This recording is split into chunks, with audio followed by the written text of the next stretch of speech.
রংপুর জেলার Paglapir school and college থেকে এসেছি।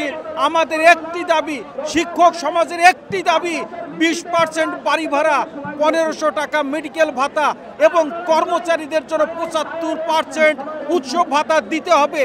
এই আলটিমেটাম আমাদের সকল শিক্ষক সমাজের, এই আলটিমেটাম যতক্ষণ না শুনবে তারা, ততক্ষণ পর্যন্ত আমরা এই শহীদ মিনার ছাড়ব না। এই প্রাণের দাবি আমাদের সকল শিক্ষক সমাজের, সকল জাতির। আমাদের সঙ্গে ঢাকা ভার্সিটির শিক্ষক শিক্ষার্থীরা একাত্মতা ঘোষণা করেছে।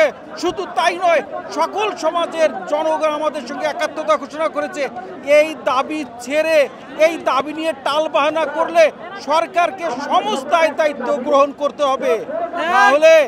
না হলে আমরা এই রাজপথ ছাড়ব না। আমরা এই দাবি নিয়ে এসেছি, সরকারকে অবশ্যই মানতে হবে।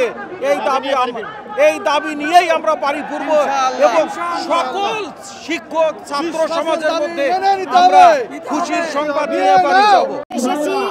আমাদের শিক্ষকদের ন্যায্য দাবি আদায়ের উদ্দেশ্যে সুদূর কুড়িপাড়া কলেজ সিরাজগঞ্জ থেকে আমরা দাবি নিয়ে এসেছি। আমাদের 20% বাড়ি ভাড়া, 1500 টাকা চিকিৎসা ভাতা সহ সমস্ত ন্যায্য দাবি যেন আমাদের আদায় হয়।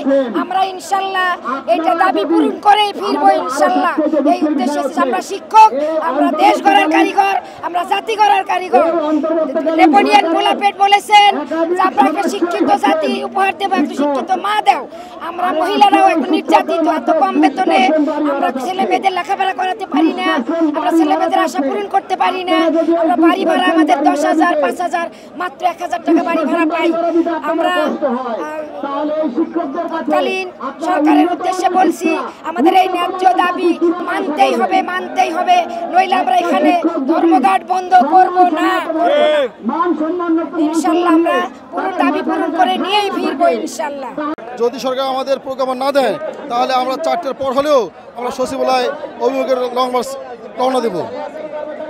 আমাদের মূল দাবি হচ্ছে বর্তমানে 20% বাড়ি ভাড়া এবং 1500 টাকা মেডিকেল ভাতা এবং 75% শিক্ষক কর্মচারীদের উৎসব ভাতা। এটা আমাদের মূল দাবি। তাদের প্রতি আমার দাবি হচ্ছে মেনে নেওয়া, তাদের আমাদের এখন তো দাবি তারা আমাদের 20% বাড়ি ভাড়া মেনে নেক, এটা আমরা চাচ্ছি। আমাদের প্রাণের দাবি, এটা সকল সংগঠনের দাবি, শিক্ষক সংগঠনের দাবি, শুধু আমাদের না, জাতির দাবি। এটা